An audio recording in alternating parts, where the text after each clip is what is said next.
आप सबको जय मसीह की।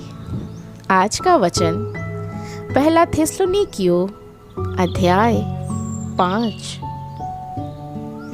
पर हे भाइयों, इसका प्रयोजन नहीं कि समयों और कालों के विषय में तुम्हारे पास कुछ लिखा जाए, क्योंकि तुम आप ठीक जानते हो कि जैसा रात को चोर आता है वैसा ही प्रभु का दिन आने वाला है, जब लोग कहते होंगे कुशल है और कुछ भय नहीं, तो उन पर एकाएक विनाश आ पड़ेगा। जिस प्रकार गर्भवती पर पीड़ा है और वे किसी रीति से न बचेंगे।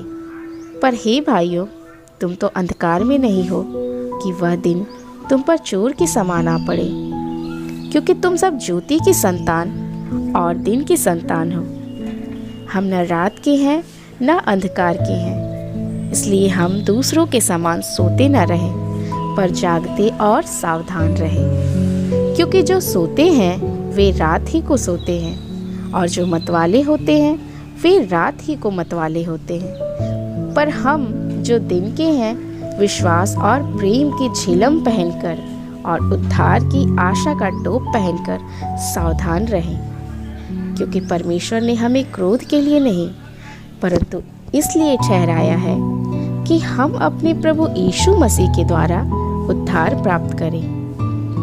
वह हमारे लिए इस कारण मरा कि हम चाहे जागते हों चाहे सोते हों, सब मिलकर उसी के साथ जिए। इस कारण एक दूसरे को शांति दो और एक दूसरे की उन्नति का कारण बनो, जैसा कि तुम करते भी हो। हे भाइयों, हम तुझसे विनती करते हैं कि जो तुम में परिश्रम करते हैं और प्रभु में तुम्हारे अगुवे हैं और तुम्हें शिक्षा देते हैं, उनका सम्मान करो और उनके काम के कारण प्रेम के साथ उनको बहुत ही आदर के योग्य समझो। आपस में मेल मिलाप से रहो।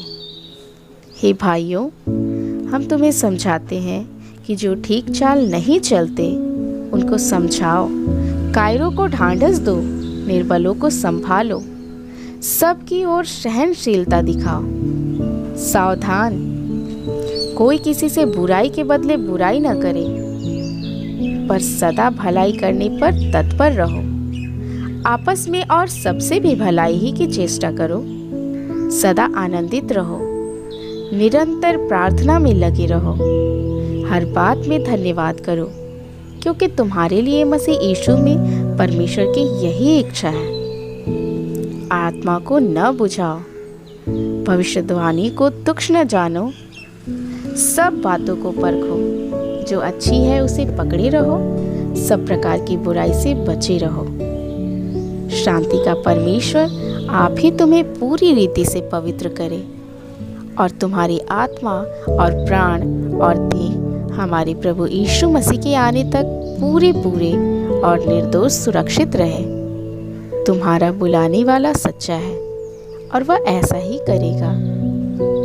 हे भाइयों, हमारे लिए प्रार्थना करो। सब भाइयों को पवित्र चुंबन से नमस्कार करो। मैं तुम्हें प्रभु की शपथ देता हूँ कि यह पत्री सब भाइयों को पढ़कर सुनाया जाए। हमारे प्रभु यीशु मसीह का अनुग्रह तुम पर होता रहे।